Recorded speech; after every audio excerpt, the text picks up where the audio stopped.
할렐루야. 예, 주님이 주시는 평안과 주님의 임재가 여러분들과 함께 하시기를 바랍니다.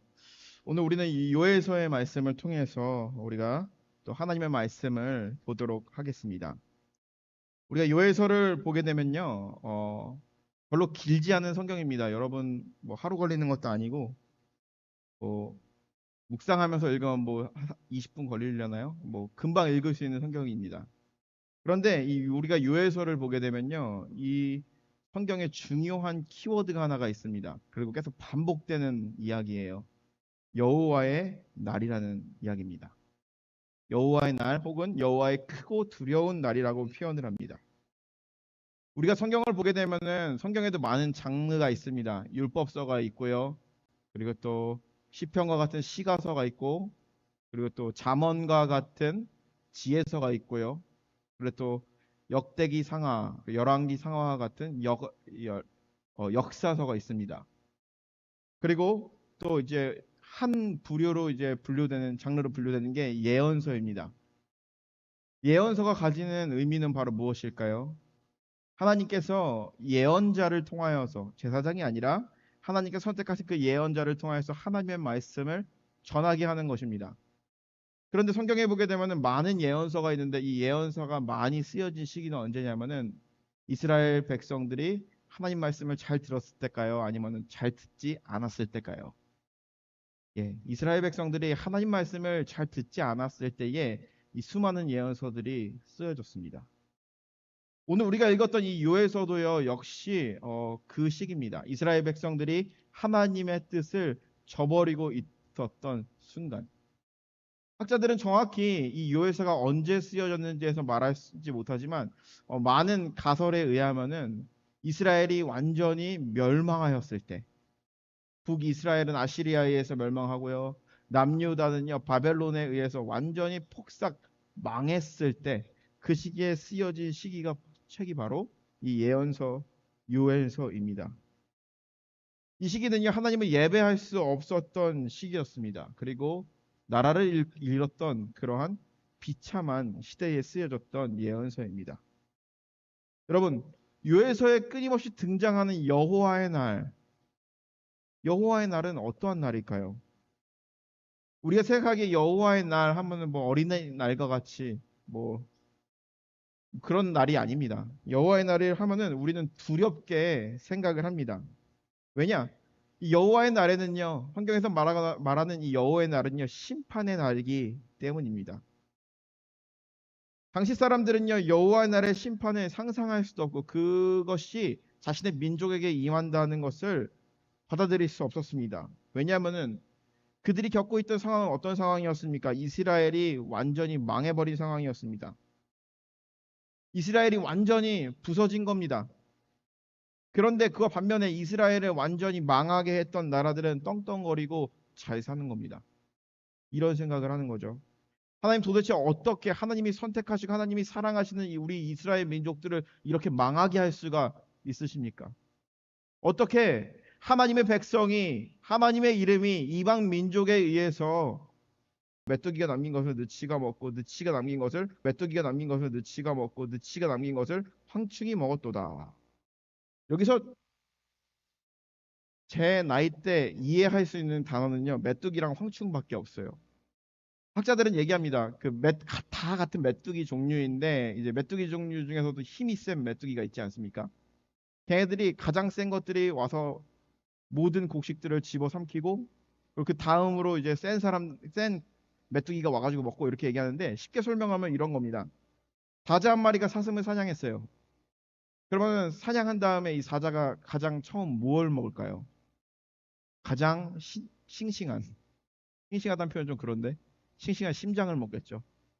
그리고 좋은 고기들을 먹겠죠. 사슴에 붙어 있는.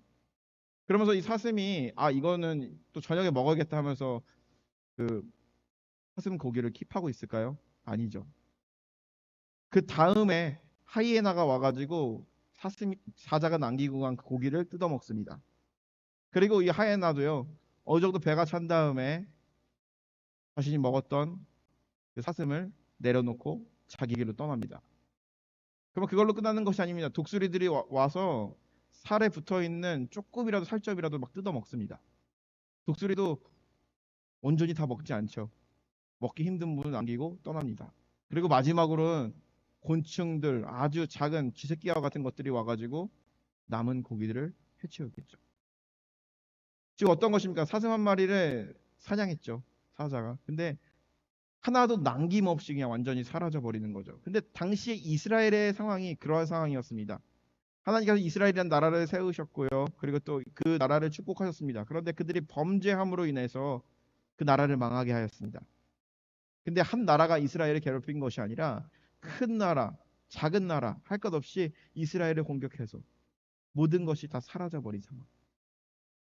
그들이 가지고 있었던 권위, 그들이 가지고 있었던 그들의 종교의 심장과도 같았던 성전이 완전히 파괴됐습니다.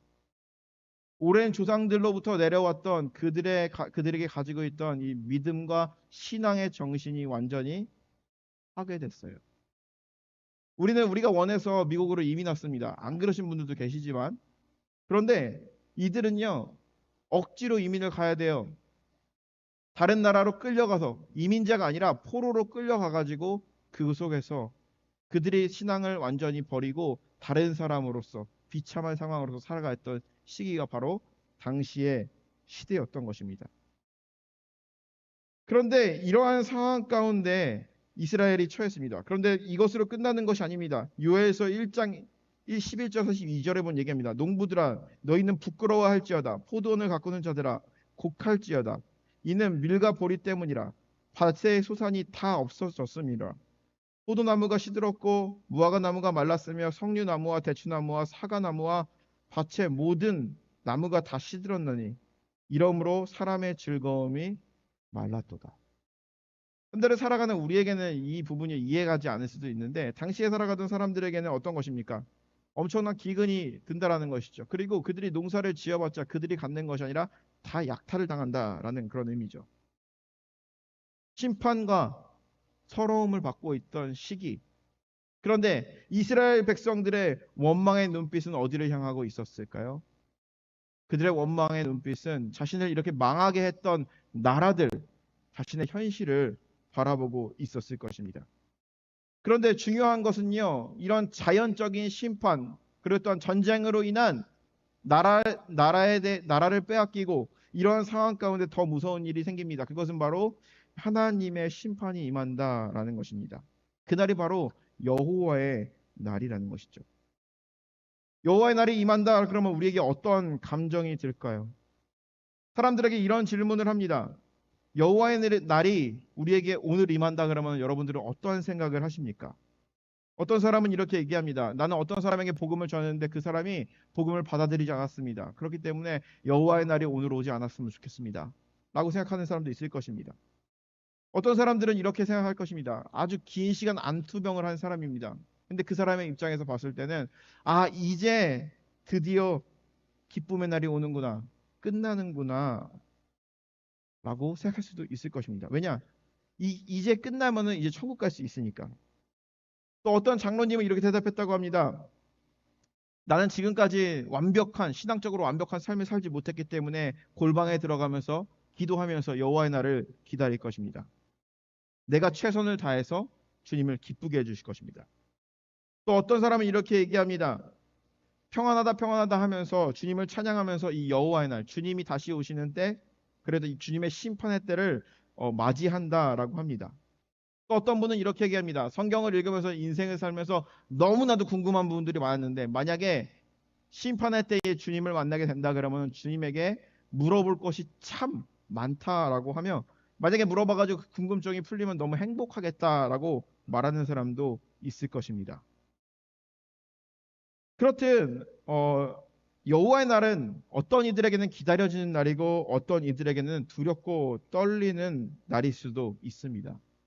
성경은 우리에게 질문합니다. 만약에 오늘 여호와의 날이 우리에게 임한다 그러면은 우리는 어떠한 마음가짐으로 주님의 때를 기다릴까요? 이스라엘 백성들에게 있어서 억울한 여호와의 날은요 기쁨의 날도 아니고 억울한 날이었습니다. 화가 나는 날이야. 도저히 알 수 없는 날이었어요. 여러분, 우리가 가끔 가다가 삶에서 불쑥불쑥 화가 날 때가 있습니다. 되게 화가 나는 이유는 내 속에서 왜 화가 나는지 이해가 되지 않을 때 우리는 화를 냅니다. 내 감정에 대해서 설명이 되지 않을 때 우리는 화가 나죠. 이스라엘 백성들이요, 지금 이들이 겪고 있는 상황은요, 화가 나는 상황입니다. 왜냐? 그들의 조상들, 그들의 민족들, 그리고 그들의 후손들까지 다 하나님을 믿어왔는데 어떻게 이렇게 우리가 망할 수 있는가? 하나님께서 성전을 지으셨는데, 그리고 또 그곳에서 우리의 조상들, 그리고 나도 하나님의 성전에서 예배를 하게 되는데 어떻게 이 성전이 무너질 수 있는가라는 이해가 되지 않는 분노가 있었을 것입니다. 그러면서 그들은요, 어떻게 합니까? 하나님을 원망을 하지는 못합니다. 하나님은 두렵기 때문에. 반면에 그들을 망하게 했던 나라들, 민족들, 자신의 상황을 바라보며 분노하게 됩니다. 어떻게 하다가 우리가 이 모양이 되었을까 하면서 현실을 바라보게 되는 것이죠. 우리가 잘 산다라고 하잖아요. 잘 산다. 잘 산다라고 하면은 그 잘 산다의 기준은요, 돈이 많으면 잘 산다라고 생각을 합니다. 그런데 정말 잘 산다라는 그 의미는요, 돈이 많다라는 의미가 아닙니다. 진정한 잘 사는 것은요, 잘 사는 삶은요, 우리 자신을 의미합니다. 못 산다고 해서 단순히 돈이 없다고 해서 아니라 나의 인생을 내가 바르게, 올바르게 살아가고 있는가라는 것이죠. 하나님의 뜻하는 대로 내 인생이 올바르게 살아간다면 그것이 잘 사는 것이죠. 근데 이스라엘 백성들이 나라가 망했을 때 우리는 망했다, 못 산다라고 얘기합니다. 그러면서 그 궁극적인 원인을 찾지 않고요, 현실을 피폐하게 만들었던 다른 나라 현실을 원망하기 시작합니다. 그런데 그들이 진정으로 회개해야 되며 돌아가야 될 것은 바로 어디에 있었습니까? 그것은 바로 그들이 종교적으로 완전한 회개가 있어야 한다라는 것이죠. 여호와의 날에는요, 우리가 잘 살든지 못 살든지 중요한 것이 하나가 있습니다. 그것은 바로 무엇이냐? 여호와의 날이 되면은 우리가 어떠한 모습으로 살아갔던지 하나님 앞에 우리의 모습이 그대로 드러나게 돼 있다라는 것이죠. 사실 우리들은 이럴 때가 있을 것입니다. 나를 잘 아는 사람에게 보이는 모습과 나를 잘 모르는 사람에게 보이는 모습과 비치는 모습이 참 다를 때가 있죠.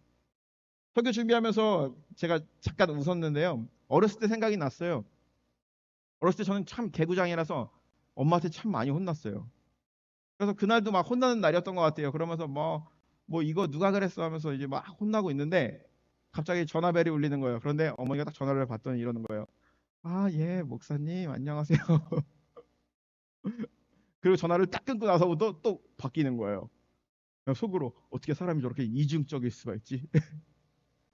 그렇듯 그런 겁니다. 우리가 잘 아는 사람, 그리고 익숙한 사람한테 보이는 모습과 처음 만나는 사람에게 보이는 모습은요, 또 다를 수도 있다라는 것이죠. 그렇게 어떻게 보면은 인간이라는 존재는요, 좋든지 싫든지, 그게 긍정적이든지, 긍정적이지 부정적이든지, 두 가지의 양면성을 가지고 살아가는 것이 우리의 모습입니다. 그런데 여호와의 때가 이르면은, 여호와의 날, 심판의 때가 이를 때는요, 우리의 그러한 모습들이요, 온전히 숨김없이 드러나게 된다라는 것입니다. 그래서 요엘서를 통하여서 말하는 메시지, 요엘이 이스라엘 백성들을 향하여서 또 우리에게 하는 중요한 메시지가 하나 있습니다. 그것은 바로 무엇입니까? 회개하라라는 것입니다. 우리가 잘 알고 있듯이 회개라는 것은 어떤 것입니까? 생각에, 그리고 또한 나의 삶에, 나의 영적인 방향 전환을 의미하는 것입니다. 지금까지 내가 살아갔던 방식이 이렇게 살아갔어요. 그런데 그것이 분명히 잘못되었어요. 그런데 그것을 덮고 그냥 그대로 가는 것이 아니라 방향 전환을 하는 것. 나의 삶의 방향을 하나님께로 가는 것을 의미하는 것입니다. 근데 사람들은요, 회개를 합니다. 그런데 그 회개를 할 때 우리의 삶이 바뀌지 않음을 우리의 삶 가운데, 우리의 신앙생활 가운데 경험할 수가 있습니다. 그리고 내가 정말 회개해야 하지만 그것을 회개하지 못할 때가 있습니다. 참 어리석은 거지요. 회개를 하는 것이 두려운 것입니다. 그런데 우리가 생각해야 될 것은요, 회개를 하지 않음으로 우리가 받게 될 심판을 생각해 봐야 한다라는 것이죠. 시편 32편 1절에 본 얘기합니다. 허물의 사함을 받고 자신의 죄가 가려진 자는 복이 있도다. 허물이 없는 자가 아니라 허물의 사함을 받고 자신의 죄가 가려진 자는 복이 있도다. 우리가 죄인이었습니다.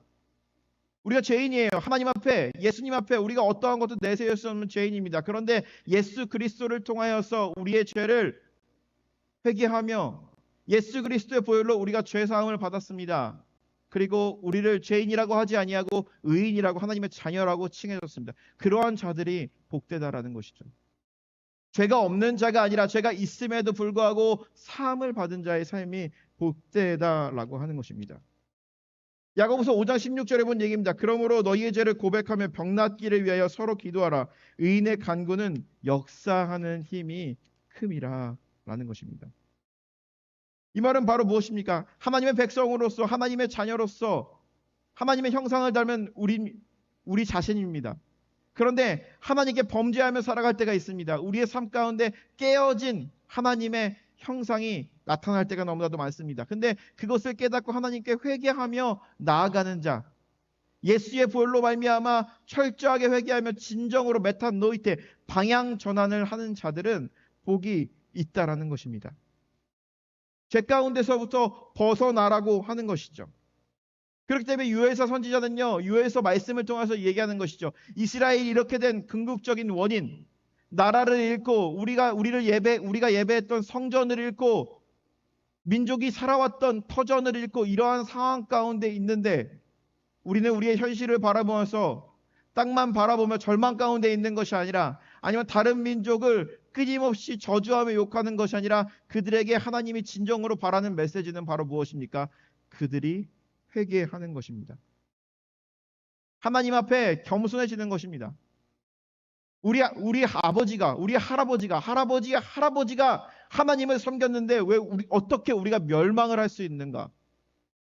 아브라함을 통하여서 우리에게 축복의 언약을 세웠는데 그 언약이 어떻게 깨질 수 있는가? 그것을 고민하는 것이 아니라 그들의 민족 가운데 뿌리 박혀 있는 신앙 가운데 그 신앙이 자라나지 못하게 막고 있는 그러한 것들을 제거하라는 것입니다.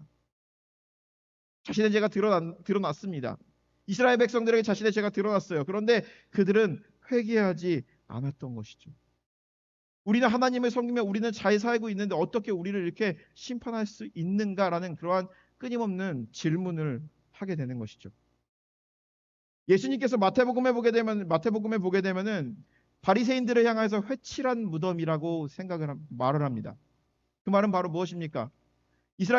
그 유대인들은요, 당시에 그 장례를 치르게 되면은 그 시신을요 땅에 묻었어요. 그리고 그 위에는요 시멘트와 같은 걸로 이렇게 덮었어요. 그걸 회라고 표현을 하거든요. 그 이유는 이제 시체를 만지는 거에 대해서 굉장히 율법적으로 부담스러워하고 또 냄새가 많이 나잖아요. 그런데 이렇게 무덤 위에 이렇게 시멘트를 칠해놓으면 잘 칠해놓겠죠. 그러면서 깨끗하다라고 생각을 하는 겁니다. 그렇듯 당시를 살아가던 믿음이 있던 사람들, 하나님을 아는 사람들, 그들은요 우리가 어떻게 이렇게 망할 수 있는가라고 하면서 자신은 바라보지 못하는 거예요. 이방 땅에서 끌려가가지고 그래도 그나마 신앙을 지키면서 살아갑니다. 그런데 그들이 진정으로 하지 않은 것이 있습니다. 그것은 바로 하나님 앞에 철저한 회개였던 것이죠.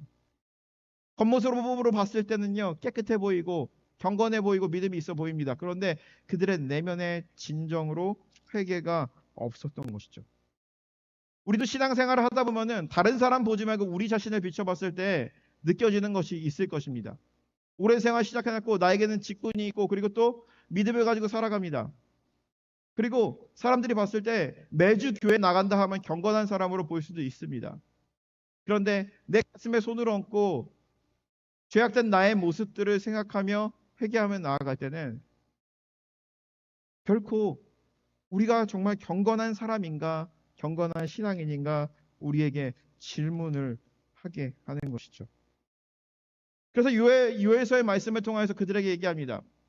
우리가 어떻게 이렇게 망할 수 있는가? 어떻게 우리의 민족이 이러한 수치를 당할 수 있는가? 하나님, 당신의 민족들이 이러한 수치를 당하며 괴로워하고 있는데 하나님 지금 뭐 하시고 계십니까? 라고 하며 탄식하는 이스라엘 민족들을 향하여서 하나님은 이 요엘이라는 선지자를 통하여서 그들에게 강력하게 선포합니다.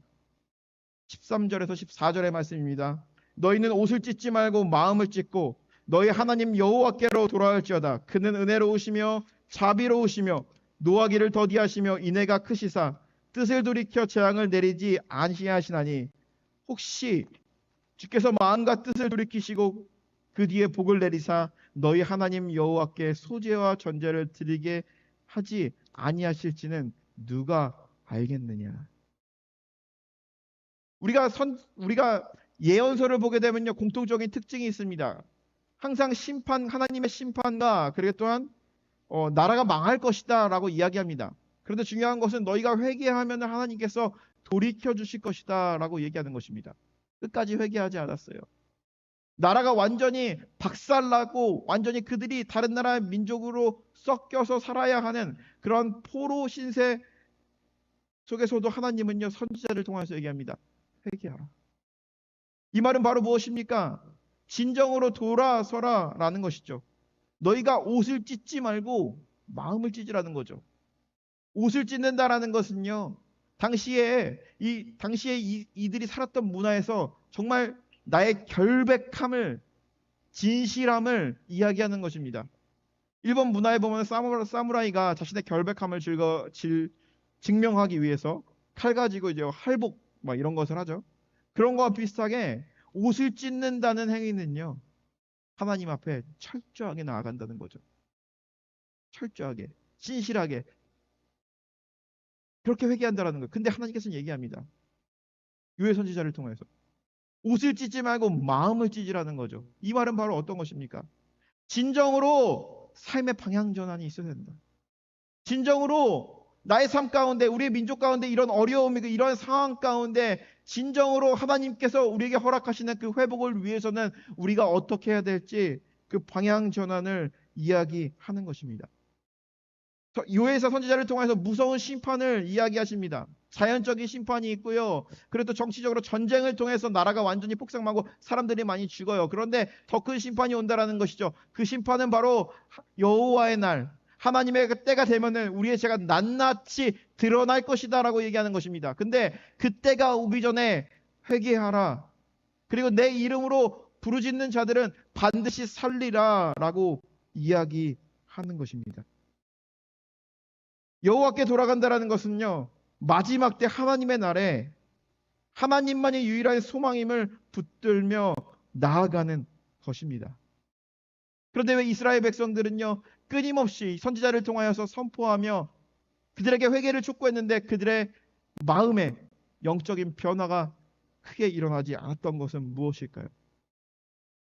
그들이 살아갔던 방식, 그리고 지금 현재 상황, 과거에 그들이 지고 있던 것들이 하나님을 바라보지 못하겠던 거죠. 여러분, 제가 이러한 글을 본 적이 있습니다. 여러분, 나야가라 폭포 가보셨나요? 보셨어요? 네. 안 가봤습니다. 한 번쯤은 갈 기회가 분명히 있을 것 같아요. 나야가라 폭포가 있는데 이 폭포의 상류와 하류가 있잖아요. 여기서 이제 물이 떨어지는 거죠. 그런데 그 상류에서 독수리 한 마리가 이렇게 빙빙 돌고 있었어요. 먹잇감이 있는지 찾았겠죠. 그런데 이 상류에서 죽은 양 한 마리가 이렇게 떠내려오는 겁니다. 독수리는요, 살아있는 것은 안 먹어요. 죽어있는 시체를 먹잖아요. 고기를. 그러면서 이제 저 양을 먹어야겠다 하면서 그 양의 등 위에 올라탔습니다. 그러면서 둥둥 떠내려오면서 그 양을 맛있게 먹었겠죠. 그런데 이제 거의 뭐 이제 상류에서 하류로 내려가는 그 지점 있잖아요. 그 포인트로 거의 다 갈 때쯤에 이 독수리가 이제 떠나야지라고 이제 마음을 먹었는데 독수리 발톱이요, 양 털에 낀 거예요. 아무리 빼려고 해도 빠지지 않습니다. 결국에 그 독수리는요, 상류에서 하류로 떨어져서 죽게 됐다는 이야기죠. 한 가지 이야기가 더 있습니다. 제가 살았던 고향은요 서해안이랑 굉장히 가까워요. 그래서 갯벌에 가가지고 이렇게 뭐 그 뭐죠? 갯벌에 가가지고 조개를 잡는다든지 그런 경우가 굉장히 많았어요. 그런데 이런 사고가 일어날 때도 있었습니다. 사람들이요 갯벌에 이 조개를 캐러 나갔습니다. 그러면은 이제 물이 쫙 빠졌을 때 열심히 뭐 맛도 잡고요, 바지락도 잡고, 그리고 운 좋으면 낙지도 잡아요. 그런데 썰물이 점점 오는 겁니다. 그런데 그런 썰물이 이제 물이 이제 점점 이제 해안가로 오고 있으면요 빨리 나가야죠. 그런데 더 많이 잡겠다고 캐고 하다가 이제 물이 거의 가까이 좀 왔을 때 아 이제 가야겠다라고 하는데 여러분 갯벌을 걸어보신 사람들은 이해할 것입니다. 발이 빠지면은 나오지 못합니다. 우리에게 있어서 죄라는 것은 바로 그런 거죠. 우리에게 죄라는 그 단어를 생각했을 때 검정색, 무서운 것, 두려운 것 생각합니다. 그런데 이 죄라는 것은요, 우리에게 굉장히 익숙한 것입니다. 달콤한 것입니다. 그리고 이 죄는요, 우리에게 끊임없이 해도 좋다, 하면 된다, 할 수 있다라고 이야기합니다. 이스라엘 백성들이 그들이 지었던 죄들이 바로 이러한 것들이었던 거죠. 어떤 이들이요, 하나님만을 섬겼습니다. 그런데 그 주위의 사람들을 보니 이 사람들은 다른 우상을 섬겼어요. 그런데 이 우상을 섬기는 사람들이요, 하나님을 섬기는 우리보다도 더 잘 살아요.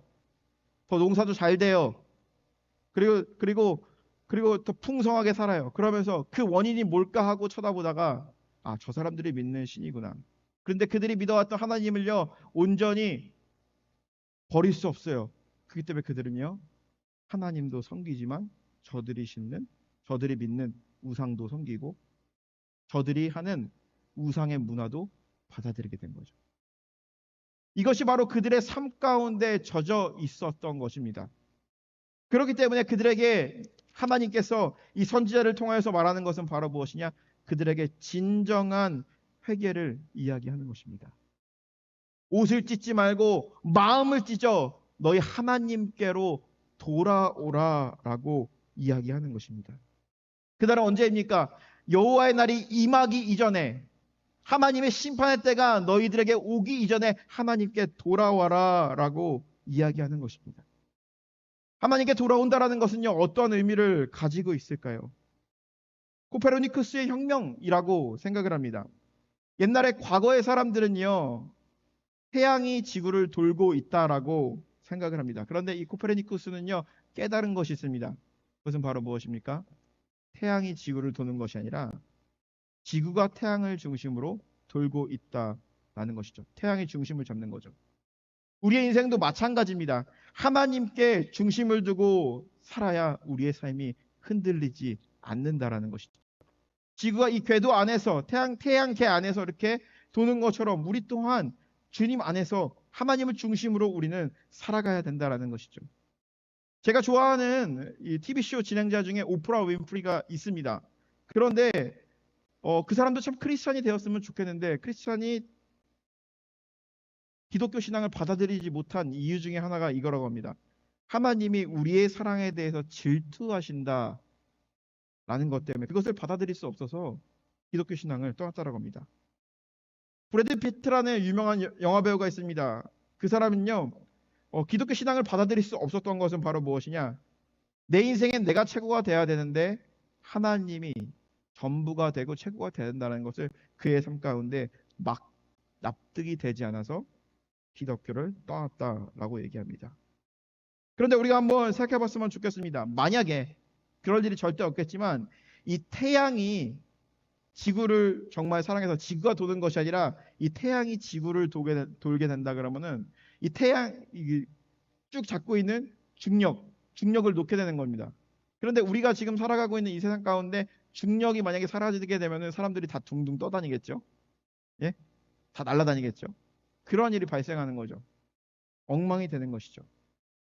이것을 우리의 영적인 원리에 적용해 보면 그런 것입니다. 우리가 하나님을 중심으로 살아가고 그리고 또한 우리가 하나님께 온전히 충성하며 살아가야 되는데 우리의 중심축을 하나님께 두지 아니하며 다른 곳에 두고 우리가 잡고 있는 이것을 놓게 되고 다른 것을 잡게 된다면 우리는 마치 중력 없이 우주를 떠도는 위성과도 같은, 우주선의 부품과도 같은 그러한 삶을 살아간다라는 것입니다. 시편 16편 11절에 보면 얘기합니다. 주 옆에는 충만한 기쁨이 있고 주의 오른쪽에는 영원한 즐거움이 있나이다. 우리가 진정으로 성공한 인생을 살아가는 것, 그리고 또한 주 안에서 축복된 삶을 살아가는 것은 어떤 것입니까? 나의 현실에 관해서 우리가 무기력하게, 그리고 또는 현실에 관해서 나의 삶 가운데 비관하며 살아가는 것이 아니라 하나님께 온전히 돌아가는 것입니다. 옷을 찢지 않고 마음을 찢으며 하나님 안에서 살아가는 삶이 진정으로 하나님이 우리에게 바라시는 삶입니다.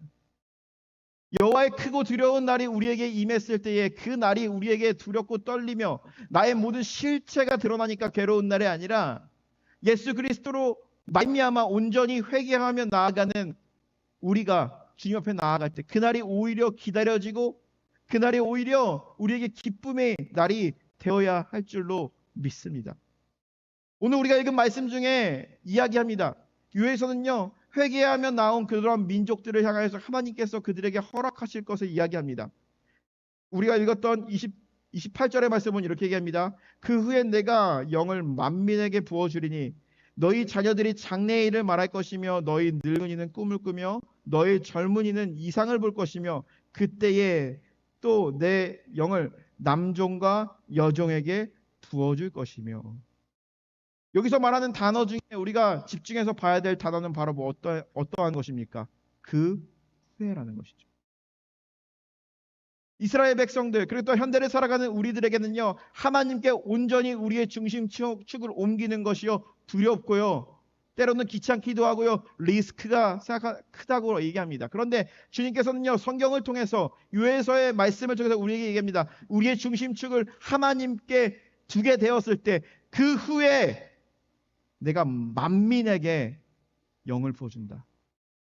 이것을 신약으로 표현하자면 성령을 우리에게 허락하신다라는 것이죠.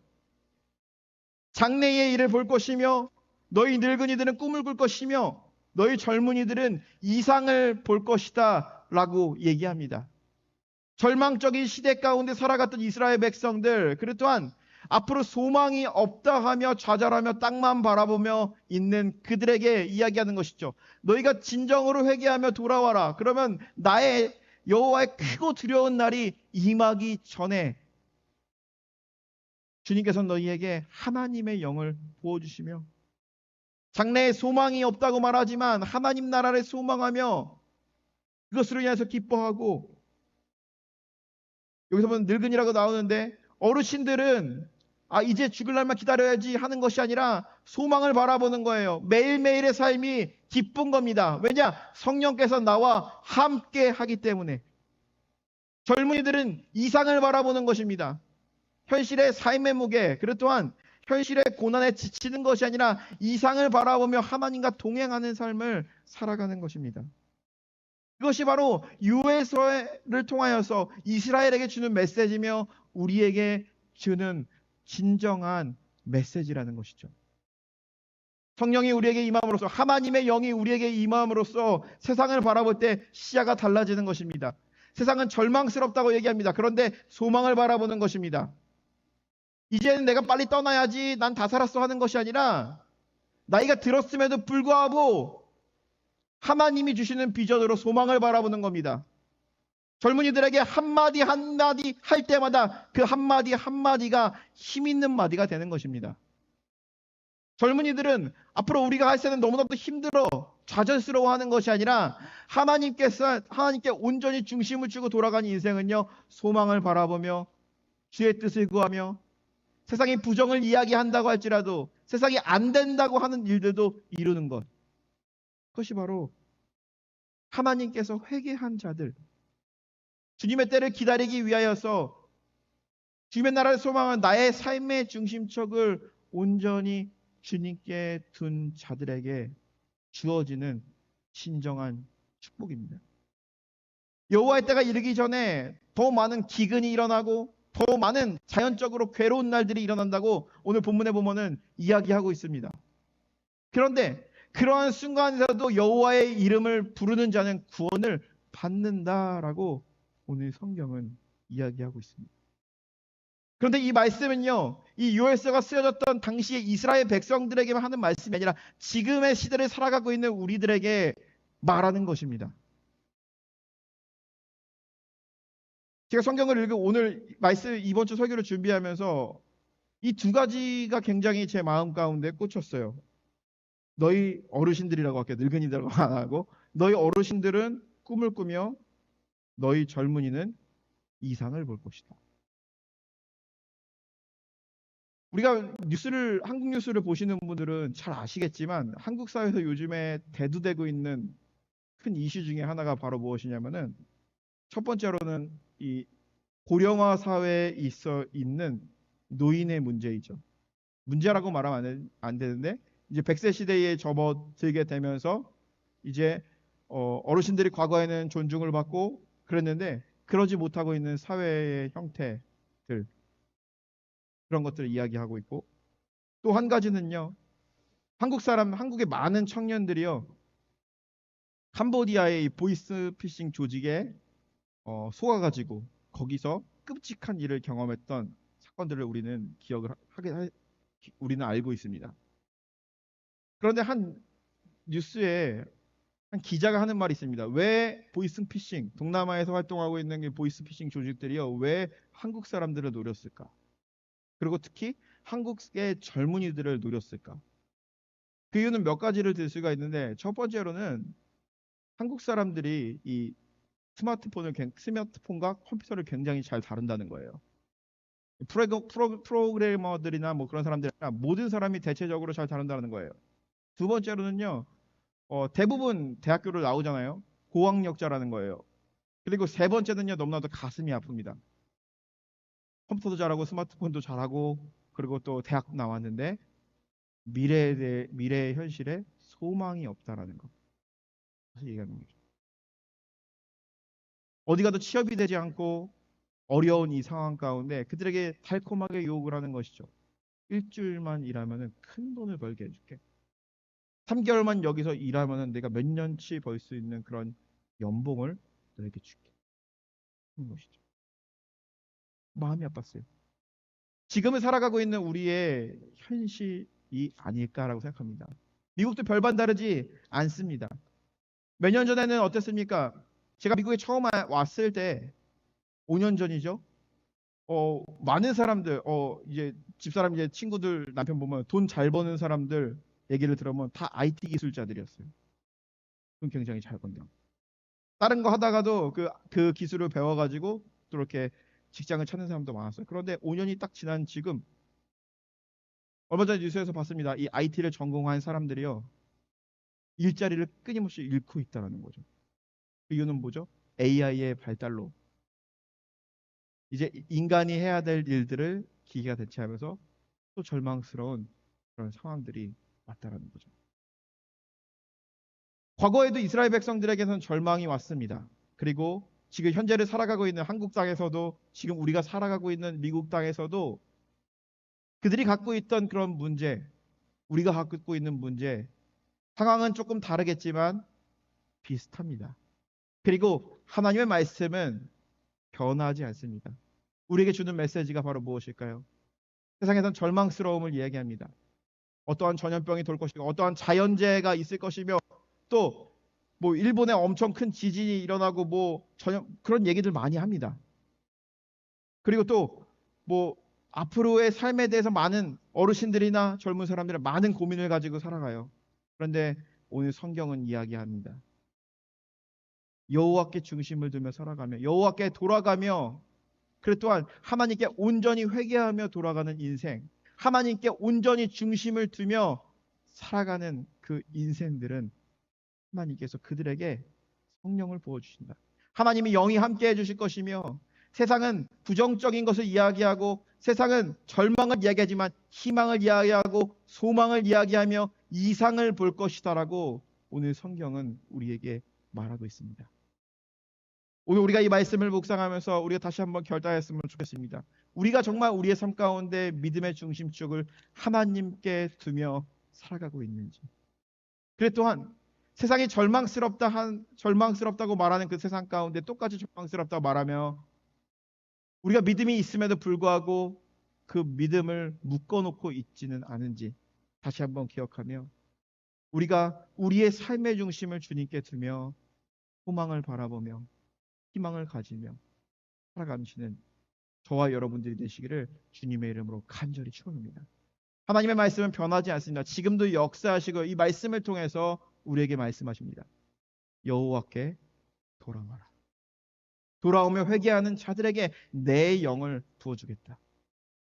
하나님 주시는 그 은혜, 하나님이 보여주시는 새로운 세상, 새로운 시야로 한 주간 살아가시는 저와 여러분 되시기를 축복합니다. 기도하겠습니다.